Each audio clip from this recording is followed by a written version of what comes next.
Chez nous, le dimanche rime avec la technologie. Bonsoir et bienvenue dans un nouvel épisode de Hightech 221. Comme d'habitude, je vous ferai découvrir des génies qui ont su se démarquer dans leur domaine en utilisant le numérique.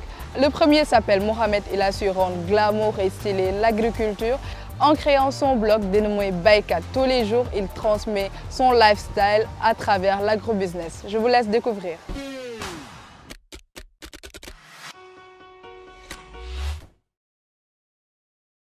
Donc, Baykat Business, c'est une plateforme digitale qui travaille dans la promotion des opportunités que présente le secteur agricole et l'entrepreneuriat agricole en général. Donc, l'agrobusiness, ça peut être défini comme le business de l'agriculture, comme on l'entend. C'est tout ce qui est entrepreneuriat, production, transformation agroalimentaire, tout ce qui tourne autour de la production et de la vente des produits agricoles et agroalimentaires. Donc, je dirais que c'est surtout basé sur deux raisons principales. La première raison, c'est le fait que les réseaux sociaux sont un lieu où nous nous sentons chez nous avec des personnes de notre génération. Comme tu l'as dit, c'est un lieu de fun. Mais si on y associe l'approche pratique en montrant des exemples de jeunes qui ont pu investir dans l'agriculture et qui ont pu réussir, ça peut montrer à une plus grande part de personnes par où commencer, vers où aller et quelles sont les contraintes qu'ils peuvent rencontrer en s'investissant dans l'agriculture en général. Donc Baykat Business ambitionne d'être une plaque tournante en termes d'innovation technologique, des technologies de l'information et de la communication, mais plus centrée vers le domaine de l'agriculture et de l'agroalimentaire. C'est-à-dire essayer au maximum d'apporter des solutions face à la multitude de problèmes que rencontrent les producteurs ou bien même les potentiels clients qui ne savent pas où acheter. Donc on ambitionne même de mettre en place un site de e-commerce qui vendra des produits agricoles et agroalimentaires et même des machines de transformation, etc.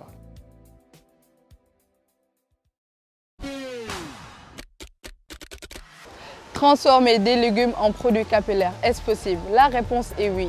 Ada Ada est une marque capillaire de produits à base de fruits et de légumes locaux.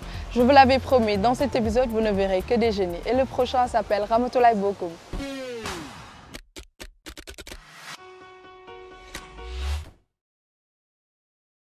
Alors, Ada Ada, comme je l'ai dit, signifie le retour à la tradition, à ce que nos grands-mères utilisaient de plus naturel pour prendre naturellement soin d'elles sans pour autant agresser leur santé.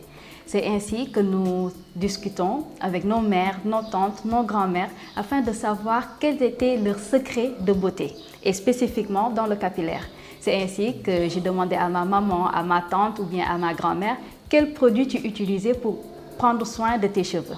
Et c'est comme ça qu'est sorti très naturellement le lalo, les feuilles de menthe, les feuilles de citronnelle, le beurre de karité qu'on utilise beaucoup dans le capillaire. Et Ada Ada, à travers ces produits qui promeuvent le consommer local, mais également valorisent les produits du terroir, émerveille de par ces produits. Ainsi, nous proposons des produits à base de lalo, de citronnelle, de gombo, de mangue et d'hibiscus. J'avais fait la coupe toute rasée et de me demander qu'est-ce que je pouvais utiliser sur mes cheveux. Au fur et à mesure, en essayant des produits naturels, je me suis rendu compte que j'avais de très bons résultats sans pour autant utiliser une plénitude de produits. Donc c'était utiliser le beurre de karité, l'huile d'olive, l'huile de ricin et j'ai commencé à tambouiller et je me suis dit pourquoi pas continuer à faire cela. En plus de mon activité professionnelle, j'étais RH et je me suis entourée de professionnels, des biologistes et des chimistes à qui j'ai dit je veux travailler avec la matière première brute. Donc je ne veux pas seulement travailler avec le beurre de karité ni le beurre de coco, je veux travailler avec le légume. Et ça, c'était, t'es sûre? Bah oui, je suis sûre. Donc c'est comme ça qu'on a commencé la première fois à travailler avec la mangue et les feuilles d'hibiscus. Et au fur et à mesure, travailler avec les feuilles de baobab, les feuilles de citronnelle. On avait cette mouvance, cette envie de retourner au naturel. Je ne dis pas nappy, je dis au retour au naturel, à ses sources, à ce qu'on a de plus magnifique, ce sont nos cheveux, et de savoir qu'il y avait cet attrait, cette envie de connaître. On a l'habitude de voir des femmes avec les cheveux longs, défrisés, et revenir au naturel en leur disant, vous savez, vous pouvez utiliser tel produit pour pouvoir prendre naturellement soin de vos cheveux sans pour autant les dénaturer. Et c'était de savoir, mais si je n'utilise plus le défrisage, qu'est-ce que je peux utiliser? Alors c'est de là qu'est venue l'envie de montrer à travers nos réseaux sociaux quels étaient les bienfaits de chaque produit qu'on utilisait dans nos recettes. Ainsi, pour intéresser des personnes, on faisait des posts très régulièrement. Également la présence télévisuelle au niveau des radios et ainsi des influenceurs. Autant au niveau du Sénégal, mais également à l'étranger. On a eu beaucoup d'influenceurs qui ont eu à parler de la marque et ce qui nous a fait une très bonne notoriété sur les réseaux. Les personnes aiment voir la personne utiliser les produits, les tester, montrer leur texture, mais également surtout montrer les résultats. Les personnes, lorsqu'elles voient Ramatoulaye à la télé ou revoient Ramatoulaye sur les réseaux sociaux avec des cheveux longs, jolis, aujourd'hui avec un afro, demain avec les cheveux bouclés, elles se demandent mais qu'est-ce qu'elle utilise? Alors on insiste sur cette présence-là sur les réseaux, que ce soit sur le site web ou bien sur les réseaux sociaux, pour pouvoir marquer. Parce que ce qui fait actuellement le e-commerce, c'est cette forte présence sur les réseaux sociaux qui nous fait apporter une nouvelle cible, mais également de nouveaux clients.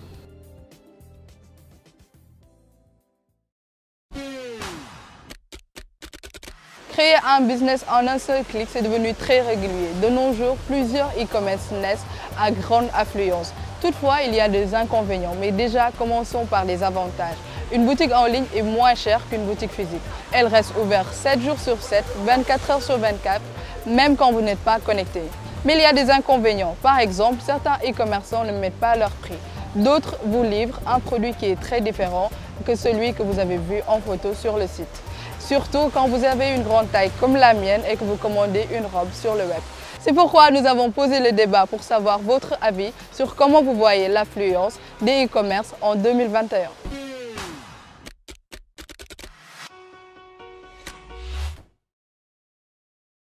C'est une chose qui est devenue courante. Beaucoup de personnes préfèrent maintenant faire des achats en ligne que se déplacer pour pouvoir effectuer leurs achats. Si c'était une courbe, je dirais bien que la courbe elle est ascendante, vu que de nos jours, tout le monde est devenu vendeur sur Internet à travers WhatsApp, Facebook, Instagram et autres. Je crois que ça fait partie du processus de digitalisation, vu que la majeure partie sont connectés. Maintenant, donc c'est une satisfaction pour le pays. L'influence des réseaux sociaux, des sites web et tout, donc les vendeurs trouvent que c'est beaucoup plus adéquat de mettre les produits sur les réseaux sociaux. Certains lancent un site, d'autres utilisent les réseaux sociaux. Où est-ce que vous faites vos achats en ligne? Moi, personnellement, je fais mes achats en ligne dans les sites web parce que c'est beaucoup plus sûr et il y a beaucoup plus de fluidité là-bas aussi. Je préfère faire mes achats en présentiel qu'en ligne. Je fais certaines commandes en ligne via Jumia et aussi des fois ça m'arrive de faire certaines commandes sur les réseaux sociaux à travers Instagram surtout. J'effectue mes achats via Jumia, Espace Dakar, whatever, sur les réseaux sociaux comme WhatsApp ou Instagram. Le trafic le plus fréquent est du réseau social au site web.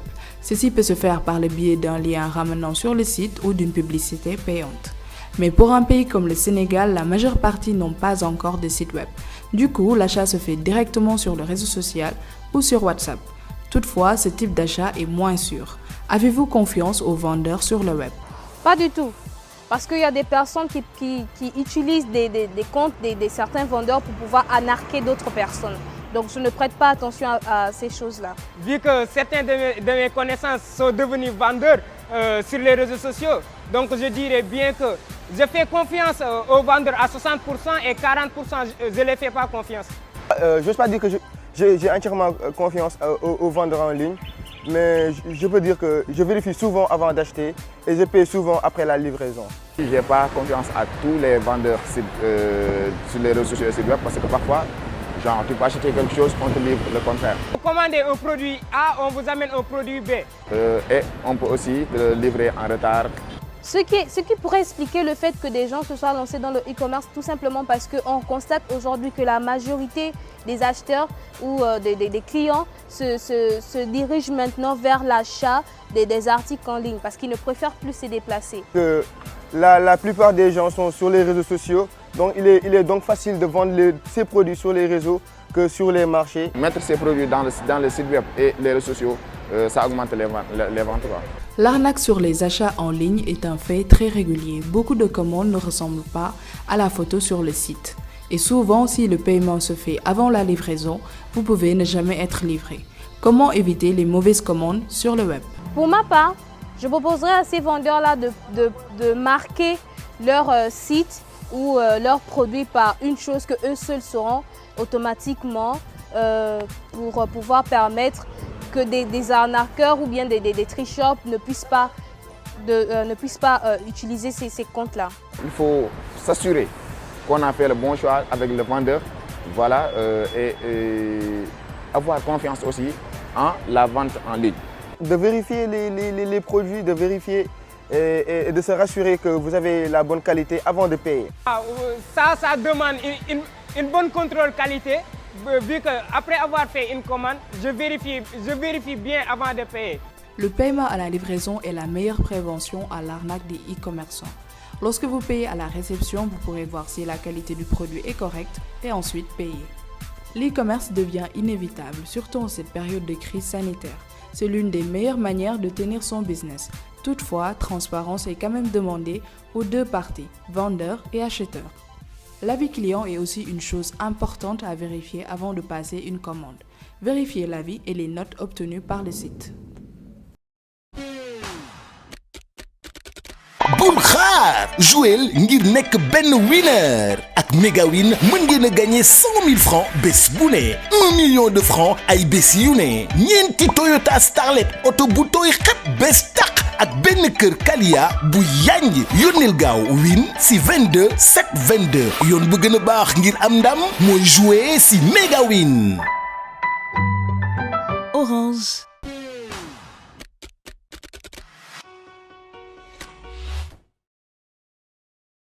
Dans le dernier épisode de Hightech 221, on a parlé de piratage et de faux comptes. Avec un micro-trottoir, vous avez su donner votre avis. Maintenant, aujourd'hui, je vais recevoir un expert pour parler des solutions que Facebook offre pour éviter tout cela. Pour cela, je vais recevoir Muntaga Sissé. Bonjour. Bonjour. En tout cas, on est très ravis de vous recevoir. Merci. Je vais vous laisser vous présenter à nos chers téléspectateurs. Bonjour, je suis Muntaga Sissé, je suis consultant, formateur en nouveaux médias. Alors Muntaga, pour commencer, avant même d'entrer dans le sujet des solutions, on va poser le débat sur c'est quoi le piratage de comptes et les faux comptes. Alors d'abord les faux comptes, comme vous l'avez dit, c'est des comptes qui sont faux. Et généralement, ceux qui les créent utilisent le nom d'une autre personne, donc une usurpation d'identité, ou bien ils le font tout simplement pour cacher leur vraie identité.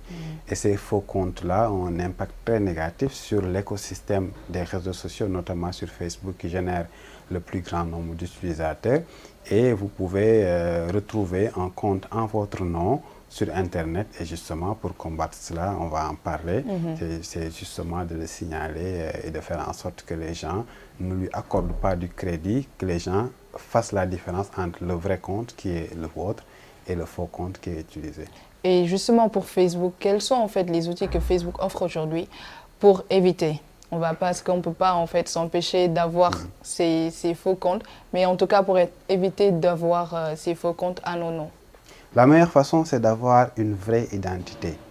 Un nom réel, c'est-à-dire le nom qui est inscrit sur votre état civil. D'accord, de ne pas avoir de surnom. Voilà.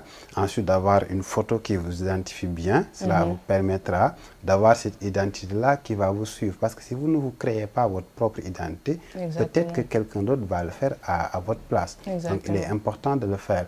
Et puis, Facebook a d'autres outils qui permettent de vous notifier, de vous signaler si une photo de vous apparaît sur d'autres plateformes ou bien sur la même plateforme Facebook mais utilisée par d'autres personnes. Donc vous avez les paramètres de confidentialité qui vont vous permettre justement de limiter la visibilité de certaines informations vous concernant sur la plateforme Facebook. Exactement. En fait, le problème est aussi auprès des utilisateurs. Pour moi, ils ne regardent pas trop ce que les outils que Facebook ou même les autres réseaux sociaux en fait offrent.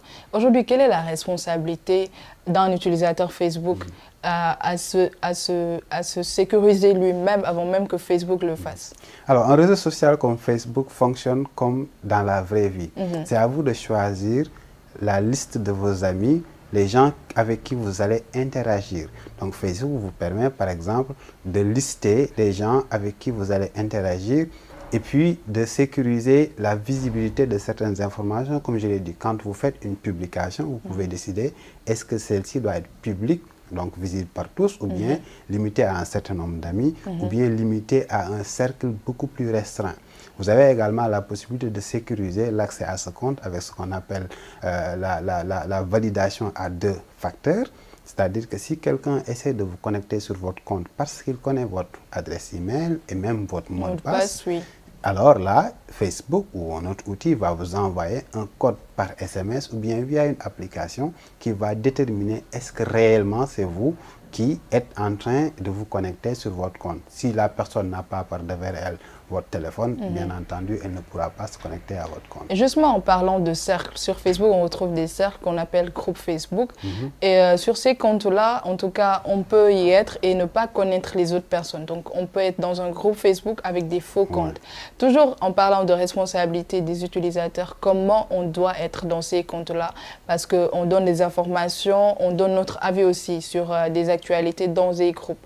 Donc, en quelque sorte, c'est aussi... Il y a une insécurité qui se passe dans ces groupes-là. Alors, les réseaux sociaux fonctionnent de deux manières. Il y a la partie privée qui est protégée par même des lois. Pour le cas du Sénégal, il y a le code des communications électroniques. Mais il y a également la partie publique qui est visible par tous, comme les groupes par exemple. Et lorsque vous êtes dans un groupe et que vous ne savez pas qui est dans ce groupe-là, c'est à vous d'abord d'avoir votre propre responsabilité, de savoir qu'est-ce que vous mettez dans ce groupe-là. Mais aussi, il y a ce qu'on appelle les règles de la communauté, les règles, les standards de communauté qui font que si vous voyez un contenu qui ne respecte pas ces standards-là, vous pouvez le signaler et demander à votre cercle d'amis de faire de même. Si Facebook se rend compte que ce contenu est signalé plusieurs fois, il va limiter sa visibilité ou bien carrément le bloquer.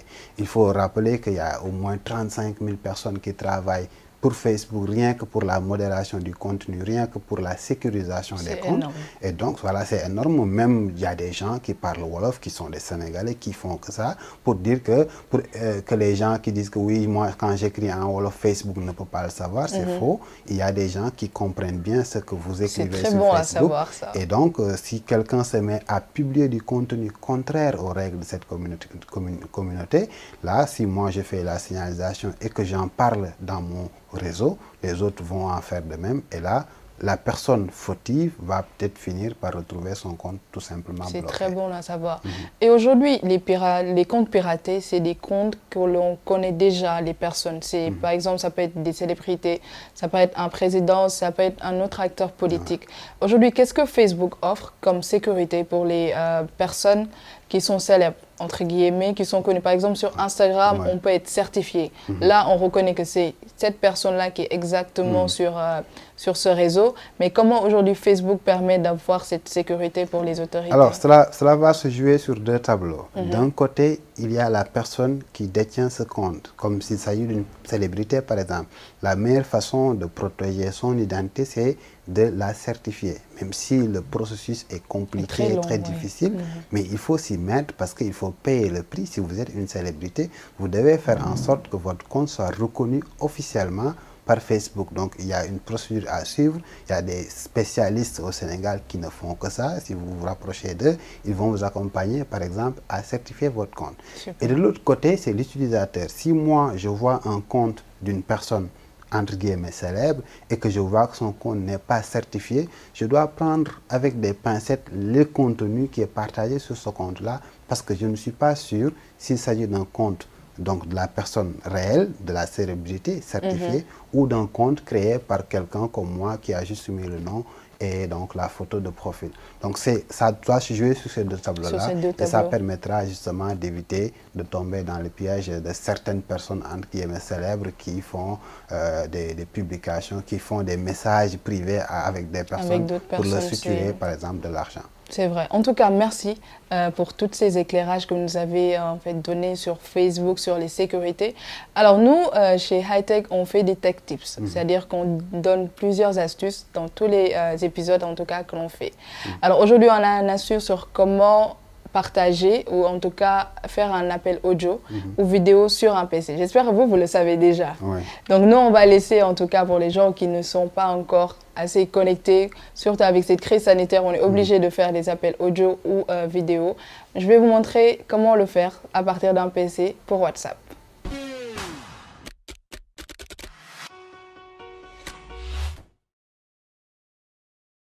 Commencez par télécharger et installer l'application WhatsApp pour votre PC sous Windows ou votre Mac. L'application est évidemment gratuite et vous permettra de synchroniser avec votre machine toutes les conversations stockées sur votre smartphone. Ouvrez l'application WhatsApp sur votre ordinateur. La fenêtre qui s'ouvre affiche un QR code que vous devez scanner depuis l'application WhatsApp installée sur votre smartphone. Ouvrez WhatsApp sur votre smartphone, entrez dans les réglages et rendez-vous dans le menu WhatsApp Web Desktop. Appuyez ensuite sur Connecter un appareil et scannez le QR code affiché sur l'application WhatsApp installée sur votre ordinateur. Entrez dans l'une des conversations existantes ou initiez une nouvelle conversation en cliquant sur le bouton Idoine, puis en choisissant votre correspondant. Dans la fenêtre de discussion, cliquez sur le bouton figurant une caméra pour lancer un appel en visio ou sur le bouton figurant un téléphone pour appeler simplement en audio.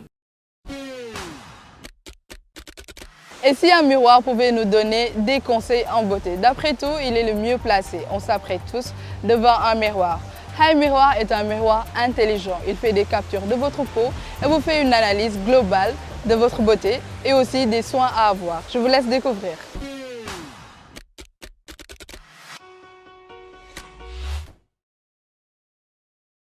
Sans installation requise et avec un écran tactile pratique, ce miroir intelligent va révolutionner votre routine beauté. À l'aide d'une seule photo, Hi Mirror analyse l'état de votre peau. Vos photos ainsi que les mesures successives sont enregistrées pour permettre un suivi à long terme de votre progression.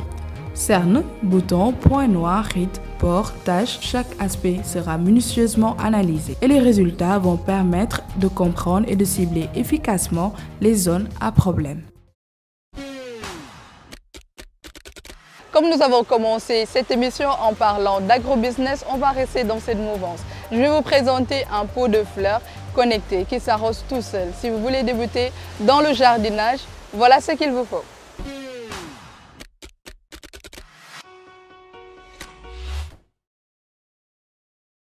Le pot de fleurs innovant est doté d'une irrigation intelligente pour les plantes d'intérieur, les herbes de cuisine et bien plus encore. La commande se fait via une commande tactile et le chargement facile via un câble USB. Le pot de fleurs a 10 niveaux d'irrigation. Toujours la bonne quantité d'eau pour chaque type de plante. Fini le stress au quotidien. Dès que le réservoir est vide, il vous sera automatiquement rappelé de le remplir. Merci au restaurant COP21 de nous avoir laissé ce joli endroit pour y tourner. Quant à moi, je vous donne rendez-vous bientôt pour vous présenter d'autres génies.